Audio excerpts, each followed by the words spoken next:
पूरब के हमारे पड़ोसी देश म्यांमार को कभी वर्मा कहा जाता था, पर पूर्वी एशिया देशों के बीच ये स्वर्ण भूमि के तौर पर मशहूर है। आप बर्मा या म्यांमार के शहरों के ऊपर से गुजरे तो पूरी जमीन के ऊपर सुनहरी चादर सी तनी नजर आती है। सुनहरे स्तूप, मंदिर और पगोड़े ही नजर आते हैं। फिर चाहे शहरों की व्यस्त सड़कें हो या गांव के शांत इलाके, आप आसमान से जमीन पर उतरे तो आपको कदम कदम पर सुनहरे बौद्ध मंदिर दिखाई देंगे। सबसे बड़े मंदिर तो पहाड़ों पर स्थित हैं। वहीं छोटे मोटे मंदिर पुराने पेड़ों के बीच या लोगों के घरों के सामने बने दिखाई देते हैं। यूं कहें कि हर तरफ सोना ही सोना नजर आता है। इरावदी नदी स्वर्ण भूमि के दिल से गुजरती है।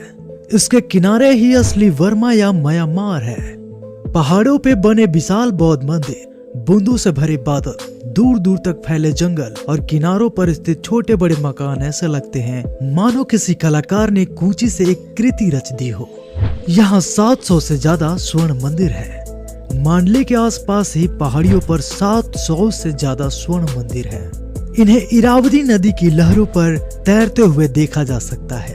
बगान नाम के शहर के इर्द गिर्द तो 2200 से ज्यादा मंदिरों और पगोड़ों के खंडहर बिखरे हुए हैं। 11वीं और 13वीं सदी के बीच पगान साम्राज्य के दौर में यहाँ 10,000 से ज्यादा मंदिर हुआ करते थे। इसी दौर में बौद्ध धर्म का विस्तार पूरे म्यांमार में हो रहा था। हालांकि बौद्ध धर्म ने वर्मा की धरती पर 2000 साल पहले ही कदम रख दिए थे। वर्मा की संस्कृति में सोने की बहुत अहमियत है। यहाँ अभी भी परंपरागत तरीके से ही सोने को तरह तरह के रंग रूप में ढाला जाता है। इस बात का खास ख्याल रखा जाता है कि सोना पूरी तरह से शुद्ध है।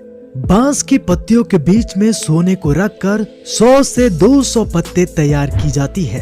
फिर इन्हें 2.5 किलो के हथौड़े से करीब 6 घंटे तक पीटा जाता है ताकि ये सही आकार ले सके। फिर इन्हें पतले मोटे 1 इंच के टुकड़े में काटा जाता है।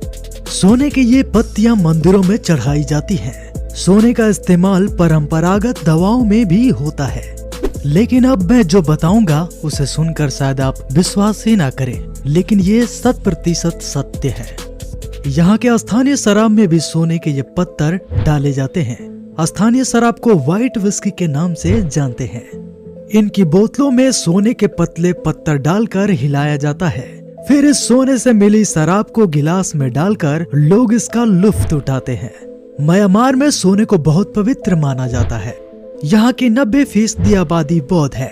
बौद्ध धर्म में सोने को बहुत अहमियत दी जाती है क्योंकि सोने को सूरज का प्रतीक माना जाता है और सूरज ज्ञान और बुद्धि की नुमाइंदगी करता है। बर्मा के लोग मंदिरों को सोने से सजाकर बुद्ध को अपनी श्रद्धा अर्पित करते हैं।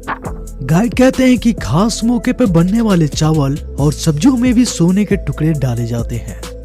लड़कियां सोने से श्रृंगार करने के अलावा केले और सोने के बने हुए फेस मास्क से चेहरे भी चमकाती हैं। माना ये जाता है कि सोना त्वचा के अंदर जाता है तो उससे मुस्कान बेहतर होती है। म्यांमार में सोना भी खूब मिलता है। मांडले शहर के पास ही सोने की कई खदानें हैं। इसके अलावा इरावदी और चिंदवी नदियों की तलहटी में भी सोना मिलता है। बालू से सोने को अलग करने के लिए पारे का इस्तेमाल होता है, पर इस पारे की वजह से मछलियां मर जाती हैं। बालू के अवैध खनन से भी इरावदी नदी को भारी नुकसान पहुंच रहा है। हालांकि स्थानीय स्तर पर नदी, बालू और जंगलों के संरक्षण का काम भी मांडले शहर के पुराने हिस्से में सुनारू की बस्ती है। वहाँ पे बहुत से लोग दिन भर सोने की कटाई का काम करते हैं। भयंकर गर्मी और उष्ण में भी इनका काम रुकता नहीं है। ज्यादातर लोग कई पीढ़ियों से यही काम करते आए हैं। सोने की कटाई का काम मर्द करते हैं और औरतें तैयार पत्थरों को टुकड़ों में काटकर काम करती हैं। सोने के उन टुकड़ों को बांस के कागज में लपेटकर फिर बेचा जाता है। लकड़ी के टुकड़ों पर नक्काशी के लिए भी सोने का इस्तेमाल होता है। म्यांमार ने सियासी अस्थिरता के लंबे दौर देखे हैं, इसलिए यहाँ सोने को करेंसी के तौर पर इस्तेमाल किया जाता रहा है। बर्मा के लोग बैंकों में बचत खातों की जगह सोना खरीदने को तरजीह देते हैं। छोटे से छोटे कस्बे में सोने की दुकानें मिल जाती हैं। 1948 में अंग्रेजों से आजाद होने के बाद से ही देश की अर्थव्यवस्था अस्थिरता और बाकी दुनिया से अलगाव के दौर से गुजरती रही है। इसलिए सोने में निवेश को लोग आज भी सबसे सुरक्षित मानते हैं। मैं आशा करता हूं कि इस वीडियो से आपको आपके प्रश्नों के जवाब मिल गए होंगे।